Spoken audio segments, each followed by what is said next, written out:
très rapidement, mon propos, c'est uniquement de vous faire une espèce de diaporama, de visite guidée de ce qui se passe globalement au niveau de la GPA dans le monde. Commençons déjà, j'ai été présentée très rapidement, notre organisation se consacre vraiment à l'abolition de la maternité de substitution. Nous avons 40 membres aujourd'hui, 40 organisations membres dans 14 pays et nous sommes soutenus par 500 organisations en gros qui œuvrent, elles, dans 65 pays. Alors, si on regarde ce qui se passe en Europe, vous voyez en rouge les pays soit qui interdisent la GPA, soit qui ne la rendent pas possible par tout un tas de dispositifs législatifs. Voilà, en rouge. En jaune, vous avez les pays qui la réglementent. Et en vert, vous avez tous les pays de l'ex-URSS qui sont sur une ligne commerciale de la GPA, dont un pays que nous connaissons tous et toutes très bien, qui est l'Ukraine.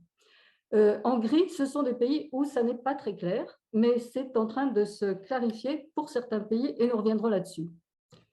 Regardons maintenant ce qui se passe en Asie, parce que ce qui s'est passé en Asie est extrêmement intéressant.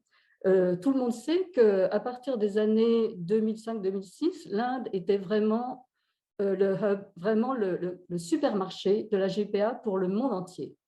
Et puis, suite à différents scandales et sous la pression médiatique internationale, en fait, l'Inde a commencé à restreindre son accès à la GPA aux étrangers, d'abord aux couples homosexuels et aux célibataires. Ensuite, elle a progressivement restreint, mais c'est un long processus, pour arriver à 2015, disons, une version extrêmement restrictive de la GPA sur le territoire indien qui ne l'autorisait plus aux étrangers. Eh bien, le business, le commerce mondial s'est reporté sur les autres pays, sur la Thaïlande, bien sûr, sur le Népal, sur le Cambodge, un petit peu comme un effet domino, et même d'ailleurs sur des pays, même des agences indiennes et des agences géorgiennes ont trouvé une nouvelle destination et ont créé des filiales au Kenya. Parce que maintenant, avec le processus utilisé qui est la FIV, la fécondation in vitro, on peut tout à fait produire des bébés blancs avec des mères porteuses noires. Voilà un peu la vision qu'on a de l'Asie jusqu'en 2016.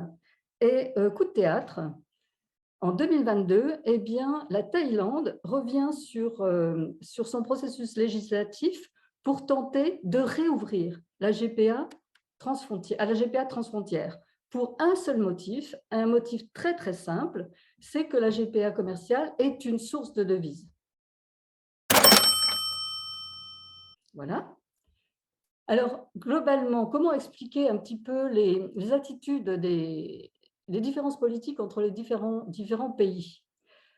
En Europe, je vous explique les choses, enfin, je présente les choses de façon assez simple, simpliste peut-être, mais en tout cas, en Europe, la valeur fondamentale pour l'Europe, c'est d'ailleurs celle qui est au cœur du traité européen, c'est la dignité humaine.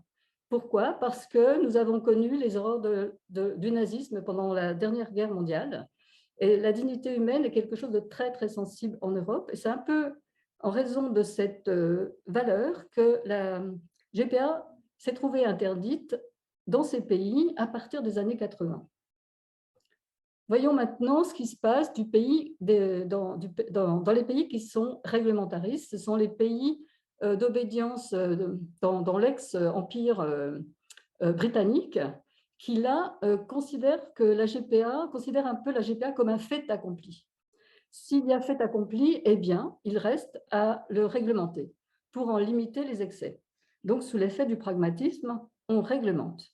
C'est le cas de la Grande-Bretagne, c'est le cas de l'Afrique du Sud, c'est le cas d'autres. L'Inde a pris un petit peu une voie particulière, mais c'est un petit peu la démarche des pays de l'ancien empire britannique.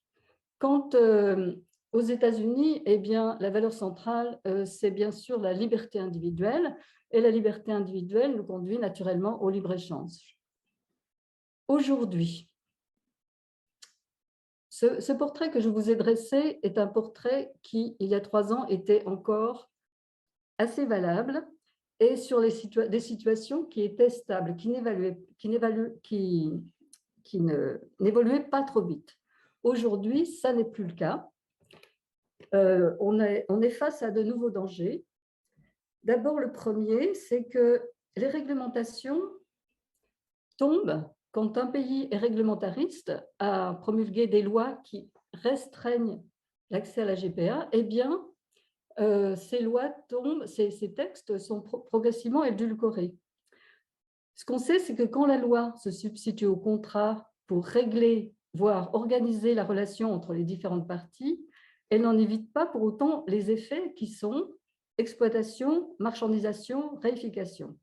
Les modifications législatives introduites dans les textes, sous la pression du marché, ont toujours pour effet de les faire évoluer vers une pratique commerciale, en levant les éléments de protection considérés comme favorables aux mères porteuses. Ce fut le cas en Grèce, ce fut le cas dans l'État de New York, mais ça, Taina nous en parlera. Ce fut le cas aussi des Pays-Bas. Voilà. Et qu'il y ait de toute façon réglementation ou interdiction, la GPA transfrontière est toujours là pour contourner les dispositions législatives des États.